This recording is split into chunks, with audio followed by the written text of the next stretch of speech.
Regardez avec cette vidéo, vue plus de 20 millions de fois, qui suggère que c'est un enregistrement de l'invasion. On y voit un parachutiste qui se filmerait très souriant, un parachutiste russe en Ukraine au premier jour du conflit. Sauf que cette vidéo n'a rien à voir avec ce qui se passe en Ukraine aujourd'hui.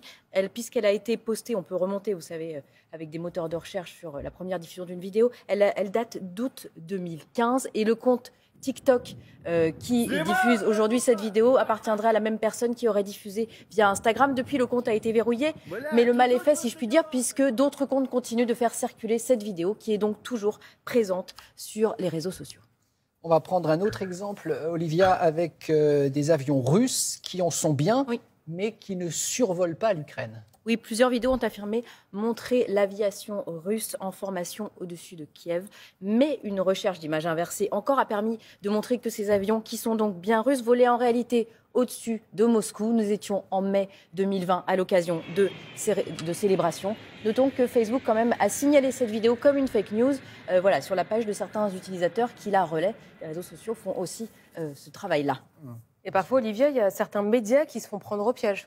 Oui, sur la chaîne d'information américaine Newsmax, on a pu voir une image commentée affirmant qu'on voyait des tanks qui détruiraient des cibles russes. Sauf que cette vidéo date de 2020 en Syrie, malgré ce qu'a prétendu la chaîne disant que la source vidéo était les forces armées ukrainiennes. Il s'agissait en réalité du ministère des Affaires étrangères turc. Et pourquoi ça a été difficile de remonter la source? Parce que l'image a été retournée, vous savez. Et comme ça, c'était d'autant floppé, on dit dans notre jargon. Ouais. Donc c'était d'autant plus difficile de remonter donc à la source. Alors évidemment, Olivia, la désinformation s'est accélérée ces derniers temps et les chiffres le confirment.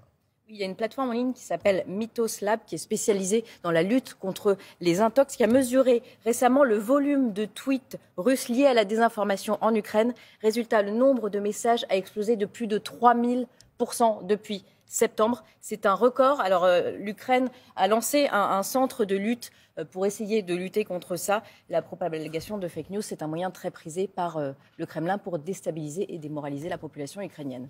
Et pour justifier ces attaques, la Russie utilise de fausses informations sur les réseaux sociaux. Oui, c'est ça, de nombreuses fake news.